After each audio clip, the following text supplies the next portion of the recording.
Real estate is, well, real. You can touch it, you can use it, you can visit it, improve it, make alterations. The great thing about real estate investing is you own a piece of the world.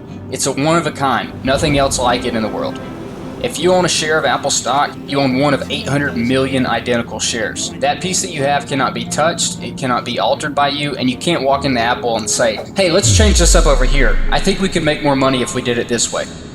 You're on their fictitious roller coaster. If you own a short-term rental property on the beach, you can vacation there. If you own an apartment complex, you can live there. If you own a storage facility, you can store your things there. How can you use a stock if you own it? It's not real. It's not tangible. In the stock market, the general value tends to rise as time moves forward. But you cannot predict where your stocks will be worth tomorrow, next month, or next year. Many have a large majority of their wealth they've worked for their whole life tied up in a few stocks. Here's that you should invest with as much certainty and predictability as possible. Real estate is predictable. Before you buy it, you can very accurately estimate how much money you're going to make from it and when. You know that rent is due on the 1st and how much that rent is going to be. You know how much your property is worth and how much you can get for it if you sell that property. Don't let someone else control you. You control you.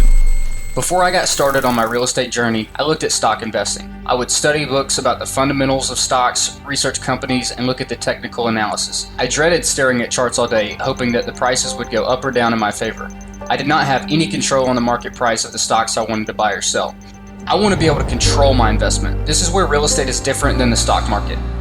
You do not control stocks, you do control real estate. Many people counter this argument citing that Warren Buffett, the greatest investor of all time, has made his fortune in stocks. While he has had great success investing in stocks, I always point out that Warren Buffett is not only buying stocks, Warren Buffett is buying businesses. Warren buys large chunks of companies so that he can control them strategically and add value to them over long periods of time. I don't know about you, but I don't want to wait 10 plus years to see the fruits of my labor, and I want more control in my monthly cash flow.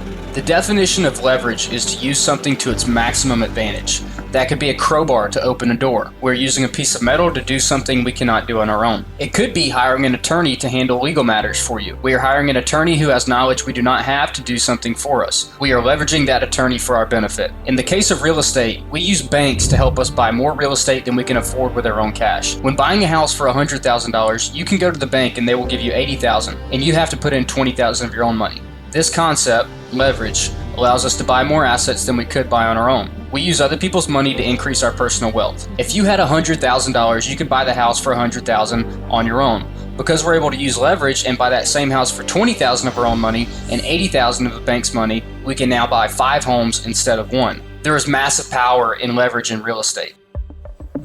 Love them or hate them, it doesn't matter. Politicians impact our entire economy. When the president tweets about foreign policy, interest rates, or anything else for that matter, he impacts the lives of everyone invested in the stock market. Meanwhile, real estate investors know that their property is going to keep producing cash, shielding their taxes, and building wealth. We real estate investors don't care and barely notice what is happening on Wall Street and in the news. We keep collecting our rent checks on the 1st of the month, having our tenants pay for our expenses, our debt, and putting cash in our pockets each and every month. There are loopholes and incentives in the U.S. tax code that allow real estate investors to write off ghost expenses. These benefits do not come to house flippers, agents, brokers, or wholesalers. With the large tax benefits, it is possible for an investor to buy an entire property with the same money they were going to pay in taxes. Taxes are people's #1 largest expense. If you could eliminate your largest expense every year, how would your financial life change? Real estate investing allows you to be creative. Trying to strike a deal to buy a property? Get creative. There are endless options out there you can use to meet your needs as an investor and the needs of the owner of a property you would like to buy. You can also be creative with how you run a property to increase income, decrease expenses, and make your tenants happier.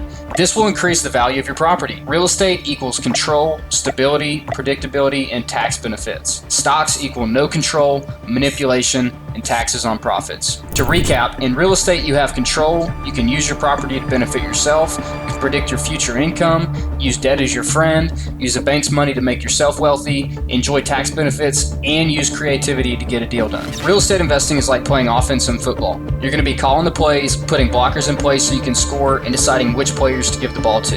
Investing in stocks is like playing defense. You have to try and predict what the other team is going to do, and if you're wrong, well, you lose. It's being proactive versus being reactive. When it comes to your money, be proactive and be in control.